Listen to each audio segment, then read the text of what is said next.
y'all, it's Nikki. Springtime in Texas means rodeo season, and starting on March 14th, Rodeo Austin will take over the Travis County Expo Center. Rodeo Austin is a not-for-profit that provides real experiences and gritty fun. We're talking a pro rodeo, one-of-a-kind concerts, a carnival, and a livestock show. Y'all, there is so much to do, and the best part? It raises millions of dollars for Texas kids. So come be a part of Real Texas Grit. Get your tickets today at rodeoaustin.com. That's rodeoaustin.com. See y'all there.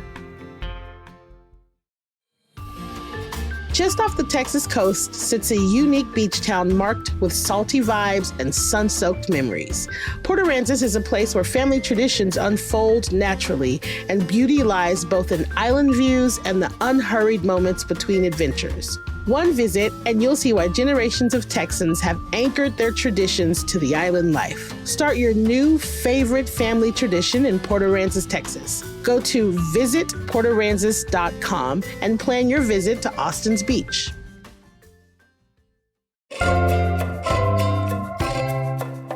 Today on CityCast Austin, we are ranked 5th at risk for wildfires. So when the fires engulfed Los Angeles, I couldn't help but think about our green spaces and how we're protecting them. Austin Fire Department's Carrie Stewart joins me to discuss.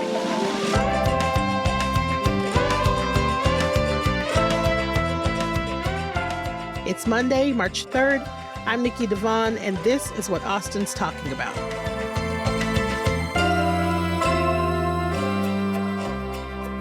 Hello, I am here today with Carrie Stewart, Division Chief for the Austin Fire Department, the Wildfire Division. Welcome back, Carrie. We're so excited to have you. Thank you. It's good to see y'all again. Yeah, I remember last time I bombarded you with questions and I learned about the Easy Bake Oven. And I have told every single person almost that I know about the fact that that you have like an Easy Bake Oven to test moisture. I have never forgotten it. So I'm excited about all the new things I'm going to learn today. It makes me giggle that that baking fuel moistures is the thing that stuck last time. So it's not usually the piece that people focus on. So I'm excited that that's what it was remembered. Yeah, I can't get over it. So, okay. In January, wildfires took over Los Angeles, killing at least 29 people and destroying more than 18,000 homes. People were afraid to return for days because these flames just would not stop, and it was scary. So from your lens, how scary was that to watch from here in Austin, knowing that we are nearly just as at risk as they were? So devastating to watch from anywhere, really. And our hearts go out to everyone in California who has experienced those wildfires. And we know that we should expect to have similar circumstances. We do expect to have multiple simultaneous starts, just like they saw in Los Angeles.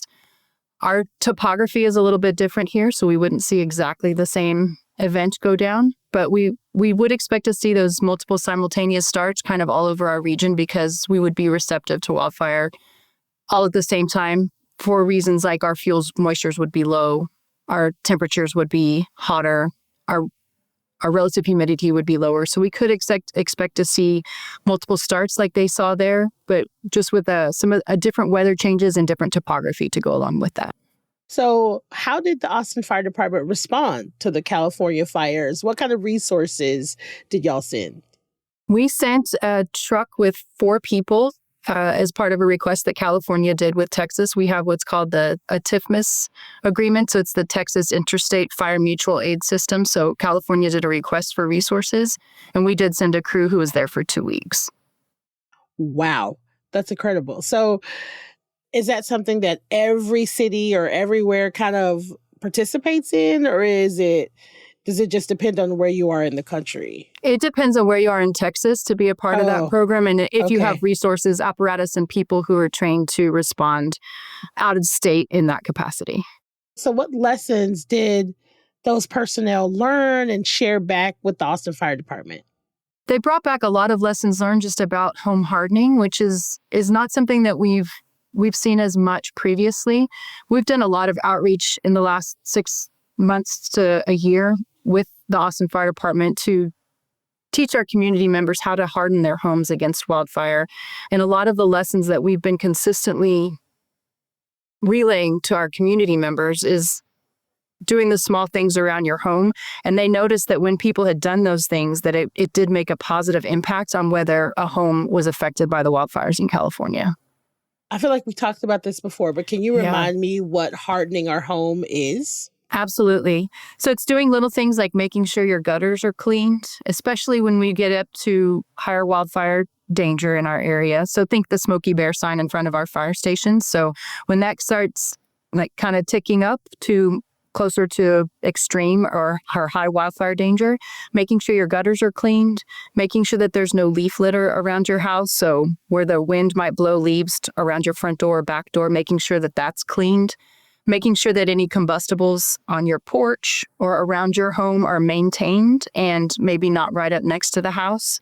We also emphasize having a 0 to 5 foot range around your home where we limit vegetation and any combustibles. And then if you have vent openings into your home, say like a vent opening into your attic, that you've covered that on the inside with a 1/8 inch mesh. And that's going to prevent embers from getting into your attic. It'll keep that ember cast from entering into your home and smoldering until it could catch fire. Wow. Okay. So a lot of just little things that you could do. Yeah, but totally reasonable and accessible things to do. Yeah, absolutely. That sounds absolutely. like doesn't cost any money or anything. Right. Yeah. Okay. So we have almost 100,000 homes with moderate or greater wildfire risk in the Austin area. How many of those are in a Firewise community? We welcomed our 21st Firewise community. It was the enclave at Walnut Creek. We've had up to 24 Firewise communities in the Austin area at one time. So we kind of fluctuate, kind of the mid-20s is where we like to hang out. While we have 21 communities that are Firewise in our area currently, we also lead the state in Austin and Travis County with the number of Firewise communities across Texas. We're constantly trying to get more of those communities on board.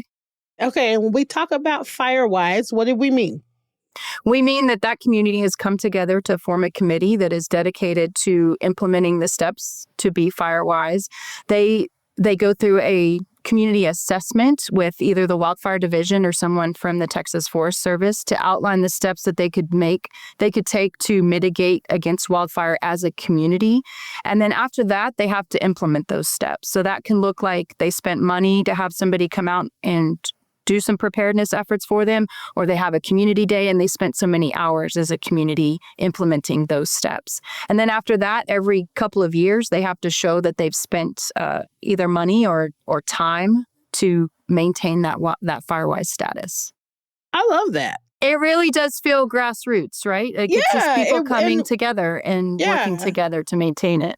I think we work better when there's community effort. And I think that also it feels way more personal when you know it's your neighborhood. It's like, I feel like there may be a more sense of urgency. You know what I mean? Like when it's like, this is my neighborhood, this is my house, we're doing this together. Yes. And one of the challenges we have across Austin is not all of our communities are organized by HOA or a formal designation. But even if we have communities that aren't formally organized, they could still come together and reach out to the Wildfire Division, and we can give them a special name so that they can organize and do all the things too. Yeah, now you're talking my language. You talk about like you want to give me a special name? Yeah, I'm into that. I love that idea. So recently we saw some pushback in Austin against using prescribed burns to proactively fight fires. Critics said that there are studies that show that these burns dry out the soil, and I'm putting these in quotation marks for those of you that can't see me, but dry out the soil, increase erosion, and encourage fast burning grasses. What did these critics get wrong?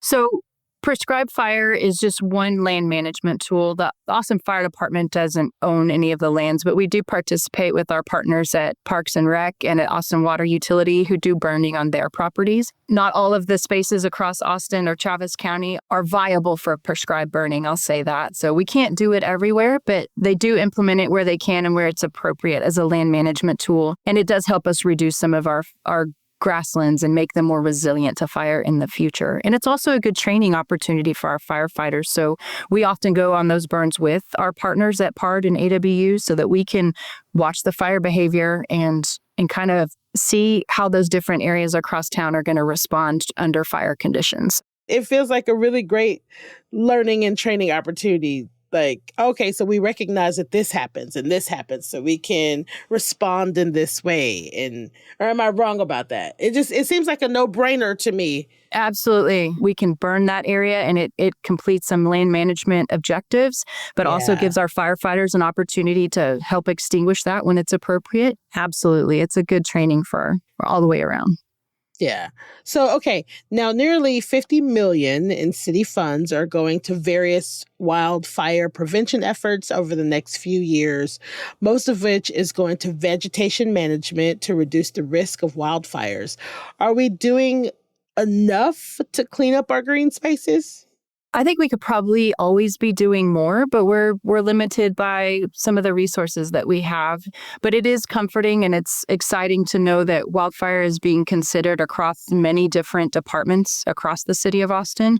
So our Community Wildfire Protection Plan, which was put in place in I think 2017, is now up for renewal. So we're going through those steps right now to update our Community Wildfire Protection Plan. And the great thing about that is that we do bring in partners from across the city to understand what they can be doing to increase wildfire preparedness in their policies and procedures just across the city as a whole.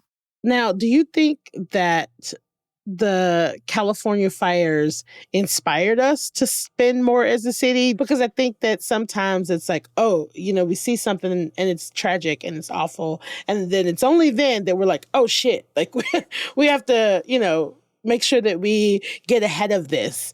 Or was this just already in the plans?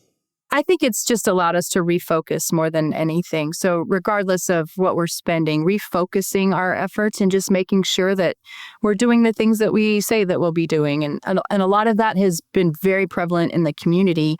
We do the structural ignition zone evaluations from the Wildfire Division. And last year we did around 175 total in calendar year 24. We've already surpassed 200 requests for those evaluations in 2025 since the 10th of January.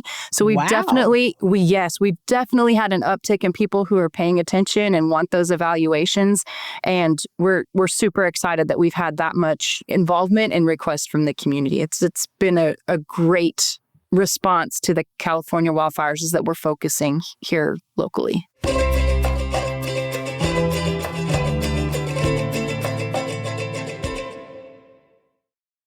To me, I feel like every time we talk, I know it's only been twice, but whenever we talk to each other, I feel a sense of relief because to me, based on everything that you're saying, we are preparing. We're always preparing. We're always, figuring out ways to do better. We're always adjusting to what's happening. Do you think that we are doing enough to prevent Los Angeles-like fire situation here? I think all of our city departments have wildfire as a focus. It's one of their priorities. So we talk about prescribed burning, like wildfire is one part of those land management plans that our partners at PARD and AWU have. And I know that our community is more engaged. We're doing more outreach to our council members so that they can talk to their constituents about wildfire as well. So that's one of our goals is to kind of reach the community as a whole every way possible so that wildfire is at least in the background of what we're doing and we can make sure that any efforts we have across the city include a wildfire component. So this is a pretty robust approach to things. Although the risk of wildfires have been high throughout the past year here, knock on all the wood I'm surrounded by, we've managed to avoid them. Well, I think when we have those conditions that are receptive to wildfire, if we have folks paying attention to that, so our fuel moistures are low, our temperatures are higher, the humidity's lower, our winds are higher. If we as a community are really paying attention and curbing our actions appropriately, don't drag a chain behind your truck, don't park in tall grass, don't throw your cigarette butts out the window. That really is as simple as those things sound. That's a community effort to make sure that we're behaving appropriately. And then also making sure that we've done the steps preemptively that we can do to harden our homes. And while it's great if we get one homeowner to go through the structural ignition zone evaluation and implement those steps, it's not as good as if we get their neighbors to do it and then their street to do it and then maybe their community to do it. As we're talking about getting more involved, are there any upcoming events that people should know about to get more information about wildfires? Absolutely. So we've got several different ways. Again, those structured ignition zone evaluations, we can come do those anytime, anywhere for our folks in the community. And then Homeland Security and Emergency Management, which is a separate department within the city, they do neighborhood pop-ups at a different council district every month. And we always have a table there from the Wildfire Division.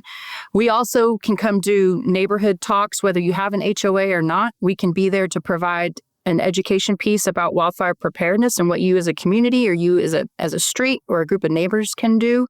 I keep talking about the pop-up I went to. I went to one of the pop-ups and I can't explain how much information I got at that pop-up. Like information, resources, emergency preparedness, wildfires. Like there was so much stuff that I learned. I was handed out, like all kinds of things. And so I can't express enough to anyone listening that these pop-ups are really, really helpful. You leave with resources. It's not just like, you know what I mean? Like you leave with swag that can help you in a disaster, for lack of a better way to say it. Yeah. It's not just really a magnet. Helpful.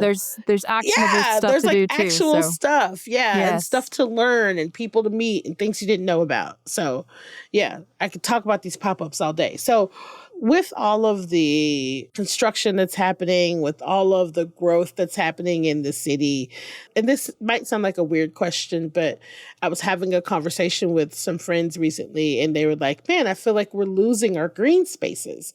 It feels like everything's being kind of mowed down for construction and development and all kinds of stuff. And of course, I, went back to our interview. I was like, actually, we have a lot of green space. So right now, with all of the development that's happening, with all of the construction and all that's happening, like we still have a lot of green space. Is that correct? We lot do. Of vegetation. Yep. And we focus on that interface, the wildland-urban interface, or that WUI that exists between our homes and where our green spaces are. And one of the guys in the office recently did some math and said if we were to stretch out our interface from Austin, it would reach all the way to New Orleans. That's how much interface we have. Yeah, so we have a lot of space, and it's covered in that WUI code, right? Yeah. And so people, as we grow, as we build, having people focus on whether their construction or remodeling might be within that interface and the codes that we're putting in place just to protect those spaces as we grow. I love that. Wow. Here to New Orleans. See now, yes. You've just given me another thing to talk about. Easy bake ovens in New Orleans. You've given me all the things to talk about. So weather outlook. We are, tumbling into spring slowly but surely. How are things looking for the spring and into the summer? Well, we just had a weather update from the National Weather Service last week. In the fall, say December, it wasn't looking too great for wildfire weather. We're looking a little bit more positive now, so not quite as hot and not quite as dry through April. They're going to give us some more updates at the end of April or as we get past the spring months and start getting into hotter weather. But right now we're looking pretty good. So it's a great time for people to be focusing on those things that they can do around their homes. We've got some nice weather coming. It's not going to be too hot, but it's a great time to focus on cleaning out gutters, that 0 to 5 foot space from your home, and making sure you have that mesh installed in any vent openings in your house. And so I just want to make sure that I understand this. It is March, and you guys are already talking about what's happening in the fall. Yes. To prepare. Yes. Wow. Yeah. That's pretty wild. We're looking at the weather outlooks across the year. So we're trying to forecast as much as we can just to see what kind of conditions we'll be in so that we are prepared regardless of what it looks like. Does our big wildfire risk start in the fall, or when does our wildfire risk start for us? We kind of have a late summer, fall season, and we have a winter season. So right now we've had some decent moisture recently. So our fall season has not been as extreme this year. So we're kind of in the middle of that winter or fall season. As we get more into July, August, September, and into the fall months, that's going to be when we expect it to pick up again. And again, we're not going to see that in just one area of Austin or Travis County. We expect to see that, when we're receptive all over. But we kind of have those two different seasons. We're in one of them right now, but fortunately we've had some rainfall that has kept this one from being as severe this year. Oh, because it's like the cold dryness, right? Yes. Okay, that's fascinating because I always only associate wildfires with summer. Right, when it's hot. When it's hot. Yeah. Whoa. Okay. Another thing. I don't know why I did not think about the possibility of wildfires right now. Just because it's cold doesn't mean things can't catch fire. I don't know why my brain was not putting those two things together until just this moment. It goes back to that easy bake oven, right? It depends on how dry our fuels are. So usually after we've had freezes like we've just had, that means those fuels are a little bit more receptive to burn because they've been freeze cured. And so they're a little bit drier after they freeze and then dry out again. All the science. It's amazing. Oh my gosh. Thank you so much, Carrie, for being here with me again today. Yeah. Thank you for having me.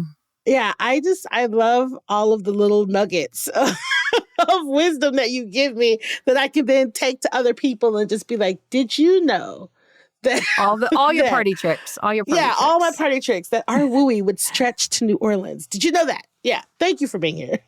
Thank you. Appreciate it.